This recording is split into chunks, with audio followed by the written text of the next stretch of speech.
ในโลกที่แผนที่เกือบทุกผืนได้ถูกวาดขึ้นแล้วดินแดนหนึ่งยังคงหลบเร้นอยู่ในม่านหมอกของตำนานและความลึกลับนั่นคือไปติติเมืองลับแลที่เชื่อกันว่าซ่อนตัวอยู่ในป่าลึกแถบแอมะซอนหรือเชิงเขาแอนดีสบางคนกล่าวว่าเป็นที่หลบซ่อนของชาวอินคาหลังล่มสลาย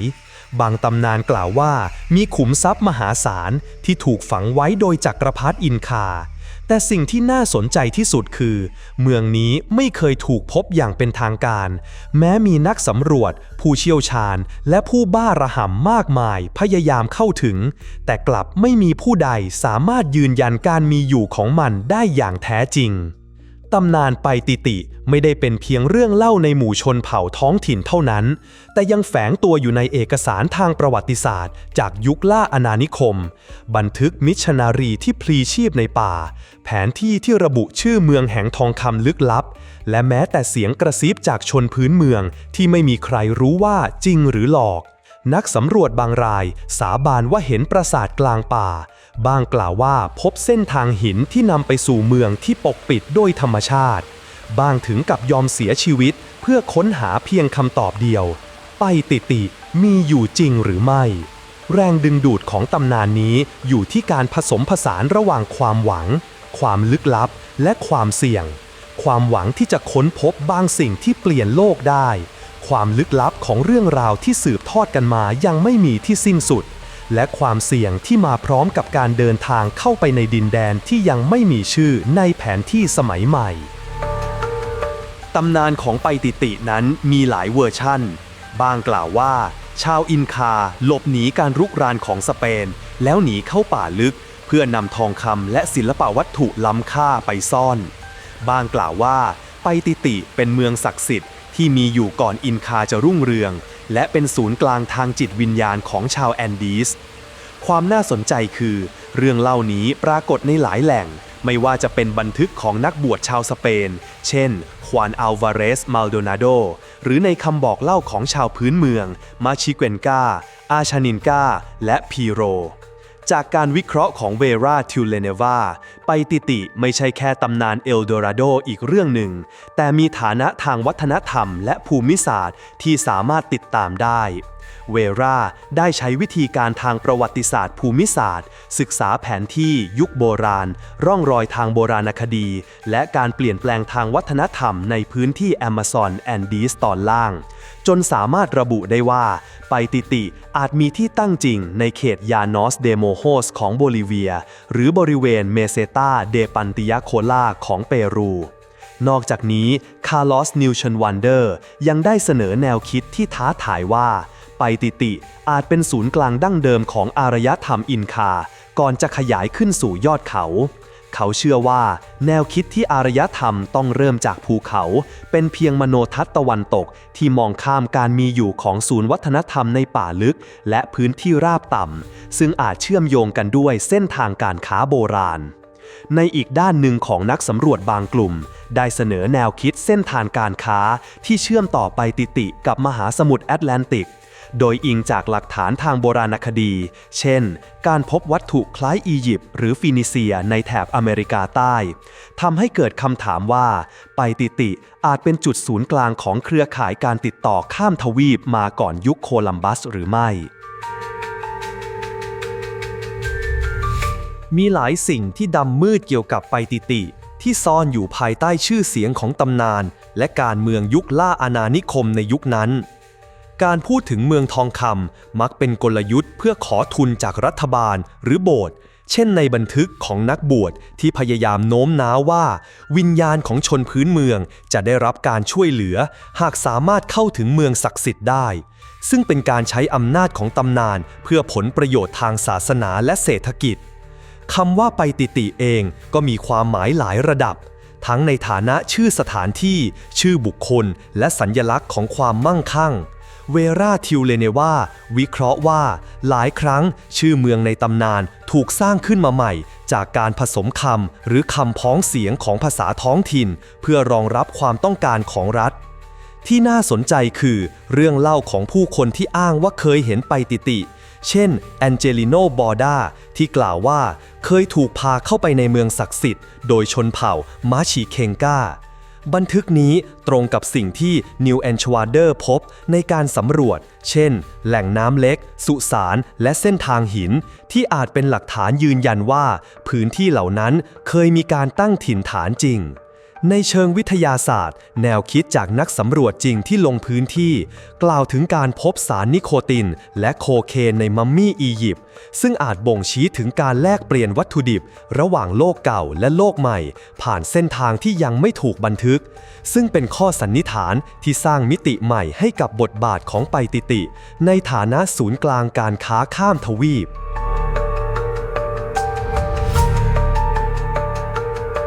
คาร์ลอส นอยชวานเดอร์ลงพื้นที่กว่า 27 ครั้งในช่วงหลายทศวรรษเขาสำรวจพื้นที่ตั้งแต่พาวคาตัมโบ ชุนชสมาโย ยานาทีเล่ไปจนถึงหุบเขามานูและโอโคซิรีทุกการเดินทางมีเป้าหมายเดียวค้นหาต้นตอของตำนานเขาพบร่องรอยทางหินที่ตัดผ่านภูเขาเป็นระยะไกลพื้นที่ชุ่มน้ำที่มีสถาปัตยกรรมหินซ่อนอยู่ใต้ต้นไม้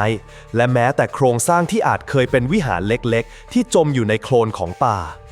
จอห์น แบลสฟอร์ด สเนลและทีมโคต้ามาม่าใช้แนวทางผสมผสานการเดินทางแบบโบราณกับเทคโนโลยีสมัยใหม่พวกเขาใช้เรือกกสร้างขึ้นใหม่จากต้นแบบดั้งเดิมล่องจากเทือกเขาแอนดีสผ่านแม่น้ำมาปีรีและมาเดราลงสู่แอตแลนติกการเดินทางกินเวลาหลายเดือนและผ่านหลายวัฒนธรรมท้องถิ่นทั้งยังได้เก็บข้อมูลภูมิศาสตร์โบราณคดีและพันธุ์พืชระหว่างทางพวกเขายังได้ทำงานด้านชุมชนเช่นช่วยโรงเรียนมอบเวชภัณฑ์และช่วยงานทันตกรรมซึ่งนอกจากจะสร้างสัมพันธ์กับชาวบ้านแล้วยังได้ข้อมูลจากคำบอกเล่าและตำนานท้องถิ่นมากมายที่ไม่เคยถูกรวบรวมมาก่อนแม้จะไม่มีการยืนยันอย่างเป็นทางการถึงการมีอยู่ของเมืองไปติติแต่การค้นพบระหว่างทางนั้นมากพอที่จะตั้งสมมุติฐานใหม่ๆได้เช่น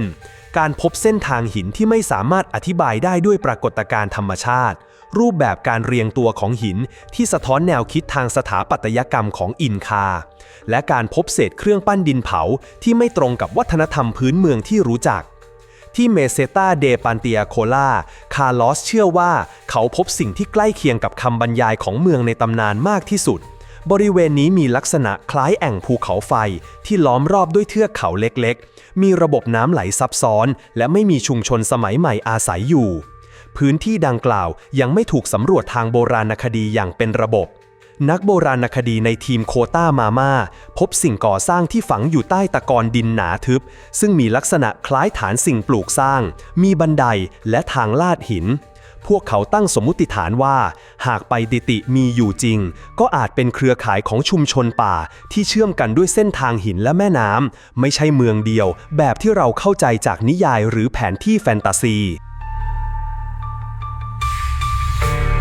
ที่ผ่านมามีการค้นพบและมีการเชื่อมโยงกับไปติติอยู่บ่อยครั้งเช่น 1. พีระมิดแห่งปาราโตอาริในช่วงทศวรรษ 1970 มีการค้นพบโครงสร้างคล้ายพีระมิดในภูมิภาคมาเดรเดดิออสของเปรูผ่านภาพถ่ายดาวเทียมทำให้เกิดความตื่นเต้นว่าอาจเป็นส่วนหนึ่งของไปติติอย่างไรก็ตามการสำรวจภาคพื้นดินในภายหลังโดยนักวิจัยหลายกลุ่มสรุปว่าโครงสร้างเหล่านี้ส่วนใหญ่เป็นลักษณะทางธรณีวิทยาตามธรรมชาติที่ถูกกัดเซาะจนมีรูปทรงคล้ายพีระมิดแม้ว่าบางส่วนอาจมีร่องรอยการปรับแต่งโดยมนุษย์อยู่บ้าง 2. ภาพสลักบนหินและโบราณวัตถุในหลายพื้นที่ของเปรูตะวันออกเฉียงใต้และโบลิเวียรวมถึงในอุทยานแห่งชาติมานู National Park ซึ่งเป็นหนึ่งในพื้นที่คาดการณ์ของไปติติได้มีการค้นพบภาพสลักบนหินโบราณวัตถุของชาวอินคาและร่องรอยการตั้งถิ่นฐานโบราณ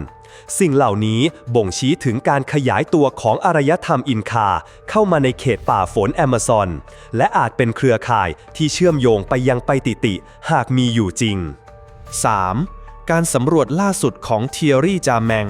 นักสำรวจชาวฝรั่งเศสเทียรี่จาแมงและทีมงานของเขาได้ทำการสำรวจในพื้นที่ทางตะวันออกเฉียงเหนือของกุสโกมาเป็นเวลานานและในปี 2009 ถึง 2011 พวกเขาอ้างว่า ค้นพบสถานที่สำคัญหลายแห่งรวมถึงประตูหินขนาดใหญ่ที่เชื่อว่าอาจเป็นทางเข้าสู่ไปติติหรือเมืองสำคัญของอินคาอย่างไรก็ตามการขุดค้นเพิ่มเติมและการพิสูจน์ยังคงดำเนินอยู่และยังไม่ได้รับการยืนยันจากทางการเปรูหรือนักโบราณคดีส่วนใหญ่ 4. การค้นพบป้อมปราการและนิคมโบราณในเขตคิมบิริ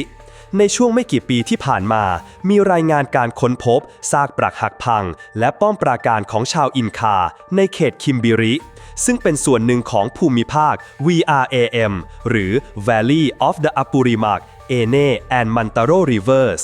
พื้นที่เหล่านี้แสดงให้เห็นถึงการขยายอิทธิพลของอินคาเข้าสู่ป่าลึกและบางคนเชื่อว่าอาจเป็นส่วนหนึ่งของเส้นทางหรือเครือข่ายที่นำไปสู่ไปติติมาถึงบทสรุปไปติติตำนานที่ยังหายใจอยู่ถึงแม้จะยังไม่มีผู้ใดค้นพบเมืองไปติติอย่างเป็นทางการแต่นักสำรวจนักวิชาการและผู้ใฝ่รู้จำนวนมากเห็นพ้องว่าตำนานนี้มีรากฐานจากความจริงบางประการไม่ใช่เพียงความเชื่อปรำปราเวราทิวเลเนวาชี้ว่าตำนานไปติติเป็นภาพสะท้อนของการรับรู้เชิงวัฒนธรรมเกี่ยวกับดินแดนลี้ลับที่อยู่ไกลเกินเอื้อมส่วนคาร์ลอส นิวเอนชวันเดอร์กล่าวว่า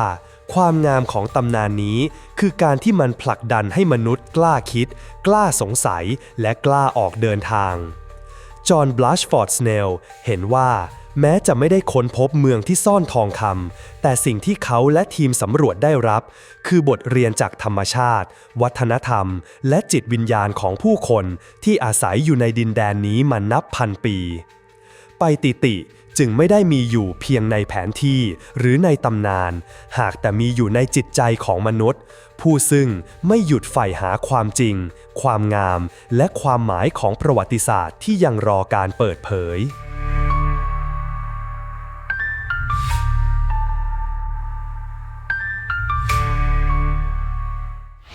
อย่าลืมกดติดตามกดไลค์กดแชร์กดกระดิ่งเตือนเพื่อไม่ให้พลาดคลิปดีๆจากฮิสโตโซนครับ